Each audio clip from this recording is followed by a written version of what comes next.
10th standard മാത്സിലെ 12ാമത്തെ ചാപ്റ്ററായ solids എന്ന ചാപ്റ്ററിലെ page number 263-ലുള്ള 6ാമത്തെയും 7ാമത്തെയും questions ആണ് ഈ പാർട്ടിൽ എക്സ്പ്ലെയിൻ ചെയ്യുന്നത്. 6ാമത്തെ question, all edges of a square pyramid are of the same length and its height is 12 centimeters. What is its volume? ഒരു square പിരമിഡിന്റെ എല്ലാ എഡ്ജസിന്റെയും length equal ആണ്. അതായത് ഒരു സമചതുര സ്തൂപികയുടെ എല്ലാ വക്കുകളുടെയും നീളം തുല്യമാണ്. ആ സമചതുര സ്തൂപികയുടെ ഹൈറ്റ് അഥവാ ഉയരം 12 സെന്റിമീറ്റർ ആണെന്ന് തന്നിട്ടുണ്ട്. നമുക്ക് ആ സ്ക്വയർ പിരമിഡിന്റെ വോളിയം കാണണം. വോളിയം അഥവാ വ്യാപ്തമാണ് കാണേണ്ടത്. അപ്പൊ നമുക്ക് ഇവിടെ ക്വസ്റ്റ്യനകത്ത് ഒരു സ്ക്വയർ പിരമിഡിന്റെ ഹൈറ്റ് തന്നിട്ടുണ്ട്. ഹൈറ്റ് എന്ന് പറയുമ്പോൾ എപ്പെക്സ് നിന്ന് ബേസിലേക്ക് വരക്കുന്ന പെർപെൻഡിക്കുലർ, അതായത് ശീർഷത്തുനിന്ന് പാദത്തിലേക്ക് വരക്കുന്ന ലംബത്തിന്റെ നീളം, ഇതാണ് ഹൈറ്റ് അഥവാ ഉയരം എന്ന് പറയുന്നത്. ഈ h is equal to 12 centimetre ആണെന്ന് നമുക്ക് തന്നിട്ടുണ്ട്. ഇനി ക്വസ്റ്റ്യനകത്ത് തന്നിട്ടുള്ളത് ഇതിന്റെ എല്ലാ എഡ്ജസിന്റെ ലെങ്ത്തും ഈക്വൽ ആണ്. അതായത് ഈ 4 പാദവക്കുകളുടെ നീളവും 4 ബേസ് എഡ്ജസിന്റെ ലെങ്ത്തും 4 പാർശ്വവക്കുകളുടെ നീളവും, അതായത് 4 ലാറ്ററൽ എഡ്ജസിന്റെ ലെങ്ത്തും തമ്മിൽ ഈക്വൽ ആണ്. അതായത് ഈ 8 വക്കുകളുടെ നീളവും തുല്യമാണ്. നമ്മൾ ബേസ് എഡ്ജിനെ അഥവാ പാദവക്കിനെ എ വെച്ചിട്ടാണ് ഡിനോട്ട് ചെയ്യുക. ലാറ്ററൽ എഡ്ജിനെ നമ്മൾ ഇ വെച്ചിട്ടും ഡിനോട്ട് ചെയ്യും. അപ്പൊ ഈ ഇയും എയും തുല്യമാണ്. നമുക്ക് ക്വസ്റ്റ്യനിൽ തന്നിട്ടുള്ള കാര്യങ്ങൾ ഈ സ്ക്വയർ പിരമിഡിന്റെ ഹൈറ്റ് അഥവാ ഉയരം h is equal to 12 centimetre ആണെന്ന് തന്നിട്ടുണ്ട്. ഇതിന്റെ ബേസ് എഡ്ജ് അഥവാ പാദവക്കിന്റെ നീളം a is equal to lateral edge പാർശ്വവക്കിന്റെ നീളം e ആണെന്നും തന്നിട്ടുണ്ട്. ഇനി നമുക്ക് ഈ സ്ക്വയർ പിരമിഡിന്റെ വോളിയാണ് കാണേണ്ടത്. അപ്പൊ വോളിയം കാണാനുള്ള ഫോർമുല എന്താണ്? Volume is equal to 1/3 into a square into height h. ഇവിടെ നമുക്ക് ഇതേ ഹൈറ്റ് അറിയാം 12 സെന്റിമീറ്റർ ആണ്. എ തന്നിട്ടില്ല. അപ്പൊ എ കാണണം, എന്നാലേ നമുക്ക് വോളിയം കാണാൻ പറ്റുള്ളൂ. ഇവിടെ തന്നിട്ടുള്ള ക്ലൂ എന്താണ്? ഈ ബേസ് എഡ്ജ് എയും ലാറ്ററൽ എഡ്ജ് ഇയും ഈക്വൽ ആണ്. അപ്പൊ നമുക്ക് ആകെ തന്ന വാല്യൂ ഈ ഹൈറ്റ് ആണ്. ആ ഹൈറ്റിൽ നിന്ന് നമ്മൾ ആദ്യം ഈ എ കണ്ടുപിടിക്കണം, എന്നിട്ടേ വോളിയം കാണാൻ പറ്റുള്ളൂ. അപ്പൊ ഇവിടെ നമുക്ക് ഈ ഹൈറ്റും ഈ സ്ലാൻഡ് ഹൈറ്റ് അഥവാ ചരിവ് ഉയരം, ഈ എപ്പെക്സ് നിന്ന് ബേസ് എഡ്ജിലേക്ക് വരക്കുന്ന പെർപെൻഡിക്കുലർ, അതാണ് സ്ലാൻഡ് ഹൈറ്റ് എൽ എന്ന് പറയുന്നത്. ഈ ഹൈറ്റും ഈ എല്ലും ഈ ബേസ് എഡ്ജിന്റെ പകുതി a/2, ഇത് മൂന്നും കൂടെ ഇവിടെ ഒരു റൈറ്റ് ആംഗിൾഡ് ട്രയാങ്കിൾ ഫോം ചെയ്യുന്നുണ്ടല്ലോ. പക്ഷെ ഈ റൈറ്റ് ആംഗിൾഡ് ട്രയാങ്കിളിനകത്ത് നമുക്ക് എല്ലും അറിയൂല എയും അറിയൂല. അപ്പൊ ഇനി നമ്മൾ അടുത്ത റൈറ്റ് ആംഗിൾഡ് ട്രയാങ്കിൾ നോക്കുക. ഇവിടെ ഒരു റൈറ്റ് ആംഗിൾഡ് ട്രയാങ്കിൾ കാണാലോ. സ്ലാൻഡ് ഹൈറ്റ് അഥവാ ചരിവ് ഉയരം എല്ലും ബേസ് എഡ്ജിന്റെ പകുതി a/2ഉം ലാറ്ററൽ എഡ്ജ് ഇയും തമ്മിൽ ഒരു റൈറ്റ് ആംഗിൾഡ് ട്രയാങ്കിൾ ഫോം ചെയ്യുന്നുണ്ടല്ലോ. ഇത് ബേസ് എഡ്ജിന്റെ പകുതി a/2. ഇതിനകത്തുനിന്ന് നമ്മൾ എന്ത് ചെയ്യാം? പൈതഗോറസ് തിയറം യൂസ് ചെയ്തിട്ട് ഈ എൽ അഥവാ സ്ലാൻഡ് ഹൈറ്റിനെ ഈ എന്റെ ടേംസിൽ എഴുതുക. ഇവിടെ ഇതിന്റെ ലെങ്ത് എ ആണ്, ഇത് a/2 ആണ്. അപ്പൊ പൈതഗോറസ് തിയറം കൊടുത്തു കഴിഞ്ഞാൽ നമുക്ക് L is equal to എന്ന് പറഞ്ഞ് ഈ എയിലുള്ള ഒരു എക്സ്പ്രഷൻ കിട്ടും. അതായത് L എന്റെ ടേംസിൽ എഴുതാൻ പറ്റും. എന്നിട്ട് ഈ റൈറ്റ് ആംഗിൾഡ് ട്രയാങ്കിളിനകത്ത് പൈതഗോറസ് തിയറം കൊടുത്തിട്ട് ഈ h is equal to എന്ന് പറഞ്ഞിട്ട് എഴുതുക. അപ്പൊ h is equal to നമുക്കൊരു എയിലുള്ള എക്സ്പ്രഷൻ ആണ് കിട്ടുക. അപ്പൊ അതിനകത്ത് എച്ചും എയും മാത്രമേ ഉണ്ടാവുള്ളൂ. എച്ച് നമുക്കറിയാലോ. അപ്പൊ എ അതിനകത്ത് നിന്ന് കണ്ടുപിടിക്കാൻ പറ്റും. എന്നിട്ട് നമ്മുടെ ഈ ഇക്വേഷനകത്ത് കൊടുത്തിട്ട് വോളിയം കാണാൻ പറ്റും. അപ്പൊ ആദ്യം നമ്മൾ എന്ത് ചെയ്യണം? ഇവിടുന്ന് ഈ എൽ സ്ലാൻഡ് ഹൈറ്റ് ചരിവ് ഉയരത്തെ ഈ എന്റെ ടേംസിൽ എഴുതണം. അപ്പൊ ഈ റൈറ്റ് ആംഗിൾഡ് ട്രയാങ്കിളിനകത്ത് പൈതഗോറസ് തിയറം കൊടുക്കുക. അപ്പൊ നമുക്ക് എൽ അല്ലേ വേണ്ടത്? അപ്പൊ L is equal to എന്ത് വരും? എൽ എന്ന് പറയുമ്പോൾ ഈ റൈറ്റ് ആംഗിൾഡ് ട്രയാങ്കിളിന്റെ ഹൈറ്റ് ആണ്, ഇത് ബേസ് ആണ്, ഇത് ഹൈപ്പോട്ടന്യൂസ് ആണ്. അപ്പൊ L is equal to square root of e square minus a/2 the whole square വരും. Square root of e square minus a/2 the whole square is equal to e എന്ന് പറയുന്നത് നമുക്ക് എ ആക്കി എടുക്കാലോ. എല്ലാ എഡ്ജസും ഈക്വൽ ലെങ്ത് ആണെന്ന് പറഞ്ഞിട്ടില്ലേ. അപ്പൊ E എന്ന് പറയുന്നത് എ കൊടുക്കാം. അപ്പൊ എ സ്ക്വയർ മൈനസ് ഇവിടെ a/2 ദി ഹോൾ സ്ക്വയർ എന്ന് പറയുമ്പോൾ a² 2ന്റെ സ്ക്വയർ 4 വരുമല്ലോ. ഇനി നമുക്ക് ഇത് രണ്ടിനെയും സബ്ട്രാക്ട് ചെയ്യണം എന്നുണ്ടെങ്കിൽ ഇവിടെ ഡിനോമിനേറ്റർ 1 ആണല്ലേ. അപ്പോൾ ഡിനോമിനേറ്റർ സെയിം ആക്കണം. അതിനെന്ത് ചെയ്യുക, ഇവിടെ 4 കൊണ്ട് ഡിവൈഡ് ചെയ്യും മൾട്ടിപ്ലൈ ചെയ്യും ചെയ്യുക. അപ്പോൾ എന്ത് വരും, square root of 4a² minus a² വരും. ഇപ്പോൾ രണ്ടിൻ്റെയും ഡിനോമിനേറ്റേഴ്സ് തമ്മിൽ സെയിം ആയി. അപ്പോൾ ന്യൂമറേറ്റർ തമ്മിൽ സബ്ട്രാക്ട് ചെയ്യുക, എന്നിട്ട് ഈ കോമൺ ഡിനോമിനേറ്റർ ഇട്ട് കൊടുക്കുക. അപ്പോൾ 4a² ഒരു a² പോയി കഴിഞ്ഞാൽ 3a² ഉണ്ടാകും ഡിവൈഡഡ് ബൈ 4. അപ്പോൾ square root of L is equal to ഇങ്ങനെ കിട്ടും. ഇനി നോക്കൂ, നമുക്ക് a² സ്ക്വയർ റൂട്ട് എടുക്കാം, 4ന്റെ സ്ക്വയർ റൂട്ട് എടുക്കാം. പക്ഷേ 3ന്റെ സ്ക്വയർ റൂട്ട് എടുക്കാൻ പറ്റുമോ? ഇല്ലല്ലോ. അപ്പോൾ √3 ഇതുപോലെ എഴുതുക. 4ന്റെ സ്ക്വയർ റൂട്ട് എടുത്താൽ 2 കിട്ടും. a² സ്ക്വയർ റൂട്ട് എടുത്താൽ a കിട്ടും. അപ്പോൾ L is equal to √3/2a. L is equal to എന്റെ ടേംസിൽ നമുക്ക് കിട്ടിയാലോ, √3/2a എന്ന് കിട്ടിയാലോ. ഇനി ഈ റൈറ്റ് ആംഗിൾഡ് ട്രയാംഗിളിനകത്ത് പൈതഗോറസ് തിയറം കൊടുക്കുക. h² ഇസ് ഈക്വൽ ടു, ഈ റൈറ്റ് ആംഗിൾഡ് ട്രയാംഗിളിനകത്ത് ഈ h എന്ന് പറയുന്നത് ഹൈറ്റ് ആണ്, ഇത് ബേസ് ആണ്, ഇത് ഹൈപ്പോട്ടന്യൂസ് ആണ്. അപ്പൊ കർണം സ്ക്വയർ ഇസ് ഈക്വൽ ടു പാദം സ്ക്വയർ പ്ലസ് ലംബം സ്ക്വയർ ആണ്. നമുക്ക് ഈ ഹൈറ്റ് ആണ് വേണ്ടത്. അപ്പൊ h² is equal to hypotenuse L അല്ലേ, L² മൈനസ് ബേസ് സ്ക്വയർ ആകൂലേ, അതായത് a/2 ഹോൾ സ്ക്വയർ ആകൂലേ. അപ്പൊ h² is equal to L² minus a/2 whole square വരും. ഈക്വൽ ടു L എന്ന് പറയുന്നത് √3/2a ആണ്. അപ്പോൾ ഇവിടെ √3/2a whole square minus a/2 whole square equal to √3ന്റെ സ്ക്വയർ എടുക്കുമ്പോൾ 3 കിട്ടും, 2ന്റെ സ്ക്വയർ എടുക്കുമ്പോൾ 4 കിട്ടും, എന്റെ സ്ക്വയർ എടുക്കുമ്പോൾ a² കിട്ടും, മൈനസ് ഇവിടെ a/2 ഹോൾ സ്ക്വയർ അല്ലേ, അപ്പം a²/4 വരും. h² is equal to 3a² minus a²/4 എന്ന് എഴുതാലോ. ഡിനോമിനേറ്റർ സെയിം ആണല്ലോ. അപ്പോൾ നോക്കൂ, 3a² ഒരു a² പോയി കഴിഞ്ഞാൽ 2a². അപ്പോൾ 2a² ഡിവൈഡഡ് ബൈ 4 വരും. 2ഉം 4ഉം തമ്മിൽ വെട്ടിയാൽ ഇവിടെ 2 കിട്ടും. അതായത് h² is equal to a²/2. ഇവിടെ നോക്കൂ, a² is equal to 2 into h² എന്ന് എഴുതാലോ. നമുക്ക് വേണ്ടത് എന്താ, ഇവിടെ a² കിട്ടിയാൽ മതി വോളിയം കാണാൻ, a കിട്ടണം എന്നില്ല. അപ്പോൾ നമുക്ക് എന്ത് ചെയ്യാം, ഇതിനകത്ത് 2 ഇൻറ്റു h നമുക്ക് തന്നിട്ടില്ലേ, 12 അല്ലേ.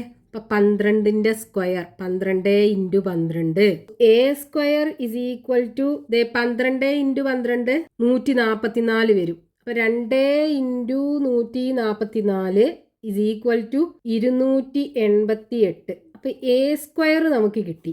ഇനി നമുക്ക് ഇതിനകത്ത് സബ്സ്റ്റിറ്റ്യൂട്ട് ചെയ്ത് വോളിയം കാണാലോ. അപ്പോൾ volume is equal to 1/3 into a² പകരം 288 കൊടുക്കുക ഇൻറ്റു ഹൈറ്റ് 12. ഇനി ഈ 12ഉം 3ഉം കൂടെ വെട്ടിക്കളയാം. 3 4 12. അപ്പോൾ 12ൽ 3 4 പ്രാവശ്യം പോകും.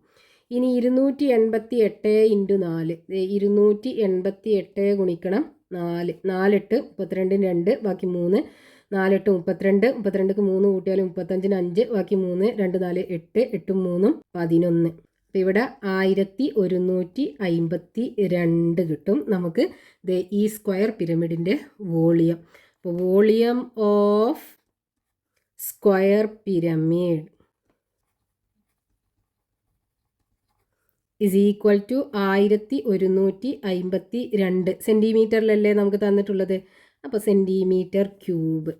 Next question, page number 263, question number 7. What is the surface area of a square pyramid of base perimeter 64 centimeters and volume 1280 cubic centimeters? ഒരു square പിരമിഡിന്റെ base perimeter, അതായത് ഒരു സമചതുര സ്തൂപികയുടെ പാദ ചുറ്റളവ് തന്നിട്ടുണ്ട് 64 സെന്റിമീറ്റർ ആണ്.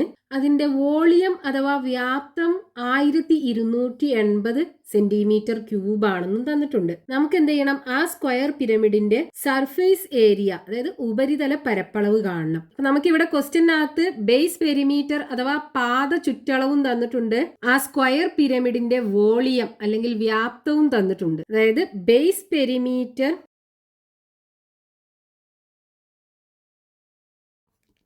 പാദ ചുറ്റളവ് ഈക്വൽ ടു 4 ഇൻറ്റു എ അല്ലേ? ഒരു ബേസ് എഡ്ജിന്റെ ലെങ്ത് എ ആണെന്നുണ്ടെങ്കിൽ അതിന്റെ പെരിമീറ്റർ അഥവാ ചുറ്റളവ് എന്ന് പറഞ്ഞാൽ എന്താണ്? ഈ 4 എയും കൂടെ കൂട്ടിയത്, അതായത് 4a ഈക്വൽ ടു 64 സെന്റിമീറ്റർ ആണെന്ന് നമുക്ക് തന്നിട്ടുണ്ട്. ഇവിടുന്ന് എ കാണാലോ. അപ്പൊ A is equal to 64 divided by 4 വരും, ഈക്വൽ ടു 16 സെന്റിമീറ്റർ കിട്ടും. ഇനി ഈ സ്ക്വയർ പിരമിഡിന്റെ വോളിയം നമുക്ക് തന്നിട്ടുണ്ട്. അതായത് വോളിയം കാണാനുള്ള ഫോർമുല എന്താണ്? Volume is equal to 1/3 into A square into height H. ഇത് നമുക്ക് തന്നിട്ടുള്ളത് 1280 സെന്റിമീറ്റർ ക്യൂബ് ആണെന്ന് തന്നിട്ടുണ്ട്. നമുക്ക് ക്വസ്റ്റ്യനകത്ത് കാണേണ്ട എന്താണ്? ഈ സ്ക്വയർ പിരമിഡിന്റെ സർഫേസ് ഏരിയ അഥവാ ഉപരിതല പരപ്പളവ് TSA, ടോട്ടൽ സർഫേസ് ഏരിയ കാണാനുള്ള formula A square plus 2AL, base area plus lateral surface area. 2AL എന്ന് പറയുന്നത് പാർശ്വതല പരപ്പളവാണ്, എ സ്ക്വയർ എന്ന് പറയുന്നത് പാദ പരപ്പളവ്. അത് രണ്ടും കൂടെ കൂട്ടിയതാണ് ഈ സ്ക്വയർ പിരമിഡിന്റെ ടോട്ടൽ സർഫേസ് ഏരിയ അല്ലെങ്കിൽ ഉപരിതല പരപ്പളവ് എന്ന് പറയുന്നത്. അപ്പൊ ഇവിടെ നമുക്കിത് സർഫേസ് ഏരിയ കാണുന്നുണ്ടെങ്കിൽ എ നമുക്ക് ഇവിടെ കിട്ടി 16 സെന്റിമീറ്റർ ആണ്. എല്ലും കൂടെ വേണ്ടേ? അപ്പൊ ഈ എല്ല് കാണാനായിട്ട് ഇവിടെ നമുക്ക് വോളിയം തന്നിട്ടുണ്ട്. വോളിയത്തിനകത്തുനിന്ന് നമുക്ക് എച്ച് കാണാലോ. ഈ എച്ച് കിട്ടിക്കഴിഞ്ഞാൽ എച്ചും എയും ഇതിനകത്ത് റൈറ്റ് ആംഗിൾ ട്രയാംഗിൾ ഫോം ചെയ്തിട്ട് അതിനകത്ത് പൈതഗോറസ് തിയറം അപ്ലൈ ചെയ്തിട്ട് എല്ല് കാണാൻ പറ്റും. അപ്പൊ ആദ്യം ഇവിടുന്ന് നമുക്ക് എച്ച് കാണാം. അപ്പോൾ 1/3 ഇൻറ്റു എ നമുക്ക് കിട്ടിയാലോ 16 അല്ലേ? അപ്പൊ 16ന്റെ സ്ക്വയർ എന്ന് പറയുമ്പോൾ 16 into 16 into H equal to 1280 വരും. ഇനി ഈ എച്ചിനെ മാത്രം ഇവിടെ വെച്ചിട്ട് ബാക്കിയുള്ള ഈ എല്ലാ നമ്പേഴ്സിനെയും അപ്പുറത്ത് കൊണ്ടുപോവുക. നമുക്ക് എച്ച് അല്ലേ വേണ്ടത്, അപ്പോൾ എച്ചിനെ മാത്രം ഇവിടെ വെച്ചാൽ മതി. അപ്പോൾ എച്ച് ഈ ലെഫ്റ്റ് സൈഡിൽ തന്നെ വെക്കുക. എച്ച് ഇസ് ഈക്വൽ ടു ബാക്കി 1280 റൈറ്റ് സൈഡിലുണ്ട്, 1280. ഇനി ഈ 3നെ കൊണ്ടുപോകുമ്പോൾ അത് മുകൾക്കായി മാറും. അപ്പോൾ ഇൻറ്റു 3 ഡിവൈഡഡ് ബൈ ഈ 16 മുകളിലല്ലേ ഉള്ളത്. ഈ 2 16നെയും കൊണ്ടുപോകുമ്പോൾ അതേ താഴെ 16 ഇൻറ്റു 16 ആയി മാറും. ഇനി നമുക്ക് ഒന്നുകിൽ ഈ 1280 3 കൂടെ മൾട്ടിപ്ലൈ ചെയ്യുക, 16 കൂടെ മൾട്ടിപ്ലൈ ചെയ്യുക, എന്നിട്ട് ഈ വലിയ നമ്പറിനെ ഇവിടെ നമുക്കൊരു വലിയ നമ്പർ ആയിരിക്കും കിട്ടുക, അതുകൊണ്ട് ഡിവൈഡ് ചെയ്യുക. അതല്ലാന്നുണ്ടെങ്കിൽ നമുക്ക് ഇതിനെ വെട്ടിക്കൊണ്ടുവരാം. അപ്പോൾ നോക്കൂ, 1280നെ നമുക്ക് 4 കൊണ്ട് ഡിവൈഡ് ചെയ്യാം, 16നെ 4 കൊണ്ട് ഡിവൈഡ് ചെയ്യാം. നോക്കൂ, ഇതിനെ 4 കൊണ്ട് ഡിവൈഡ് ചെയ്താൽ എത്ര കിട്ടും? 12 3 പ്രാവശ്യം, 8 2 പ്രാവശ്യം, 0 320. ഇവിടെയാണെന്നുണ്ടെങ്കിൽ 4 പ്രാവശ്യം പോകും. ഇനി വീണ്ടും 320നെ 4 കൊണ്ട് ഡിവൈഡ് ചെയ്തൂടെ? 320ൽ 4 എത്ര പ്രാവശ്യം പോകും? 32ൽ 4 8 പ്രാവശ്യം പോകും. ഇവിടെ 0.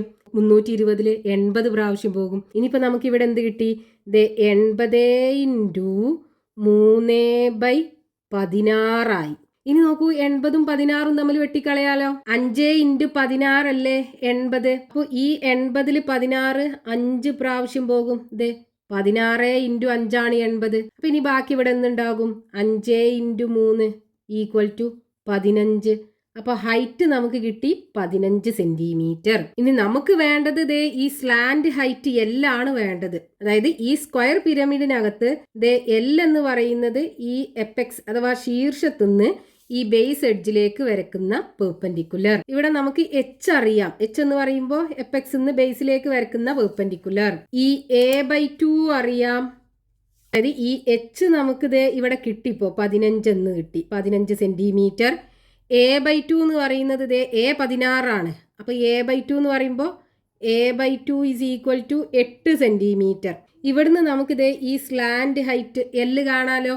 ഈ റൈറ്റ് ആംഗിൾ ട്രയാംഗിളിനകത്ത് പൈതഗോറസ് തിയറം കൊടുത്താൽ മതി. അപ്പൊ L is equal to square root of ഇതാണ് ഹൈപ്പോട്ടന്യൂസ്. അപ്പൊ hypotenuse square is equal to base square plus height square, അതായത് H square plus a/2 the whole square വരും, equal to square root of H എന്ന് പറയുന്നത് 15. അപ്പോൾ 15ന്റെ square plus a/2 എന്ന് പറയുന്നത് 8, 8ന്റെ square equal to square root of 15 square എന്ന് പറയുമ്പോൾ 225 വരും, പ്ലസ് 8 ഇൻറ്റു 8 64 വരും, equal to square root of 5ഉം 4ഉം 9, 6ഉം 2ഉം 8, 289 വരും. 289ന്റെ സ്ക്വയർ റൂട്ട് 17 × 17 ആണ് 289. 17 എന്ന് പറയുന്നത് ഒരു പ്രൈം നമ്പർ ആണ്. അപ്പൊ ഈ 289ന്റെ സ്ക്വയർ റൂട്ട് നമ്മൾ എടുത്തു കഴിഞ്ഞാൽ 17 കിട്ടും. അതായത് സ്ലാൻഡ് ഹൈറ്റ് ചരിവ് ഉയരം ഇസ് ഈക്വൽ ടു 17 സെന്റിമീറ്റർ. ഇനി നമുക്ക് വേണ്ടത് ടോട്ടൽ സർഫസ് ഏരിയ അല്ലേ? കാണാലോ, എല്ലും എയും നമുക്കറിയാം. അപ്പൊ total surface area TSA is equal to A square എന്ന് പറയുമ്പോൾ 16ന്റെ സ്ക്വയർ പ്ലസ് 2 ഇൻറ്റു എ 16 ആണ് ഇൻറ്റു എൽ 17 ആണ് ഈക്വൽ ടു 16ന്റെ സ്ക്വയർ 256 ആണ് വരിക പ്ലസ് 2 ഇൻറ്റു 16 32 വരും. 32 ഇൻറ്റു 17 ഈക്വൽ ടു 256 പ്ലസ് 32 ഇൻറ്റു 17. 2 14 4 ബാക്കി 1 3 21 21 1 22. 1 ഇൻറ്റു 2 2 1 ഇൻറ്റു 3 3 4 4 5 544. ഇനി ഇത് രണ്ടും കൂടെ കൂട്ടുക. 6ഉം 4ഉം 10ന് 0 ബാക്കി 1 ഉണ്ടാകും. 5ഉം 4ഉം 9 9 1 10ന് 0 ബാക്കി 1 ഉണ്ടാകും. 2ഉം 5ഉം 7 7 1 8. അപ്പം 800 സെന്റിമീറ്റർ സ്ക്വയർ പരപ്പളവല്ലേ, ഉപരിതല പരപ്പളവാണ്. അപ്പം നമുക്കിവിടെ ഈ സ്ക്വയർ പിരമിഡിന്റെ സർഫേസ് ഏരിയ കിട്ടി. So surface area of square pyramid is equal to 800 centimetre square. സമചതുര സ്തൂപികയുടെ ഉപരിതല പരപ്പളവ് 800 ചതുരശ്ര സെന്റിമീറ്റർ.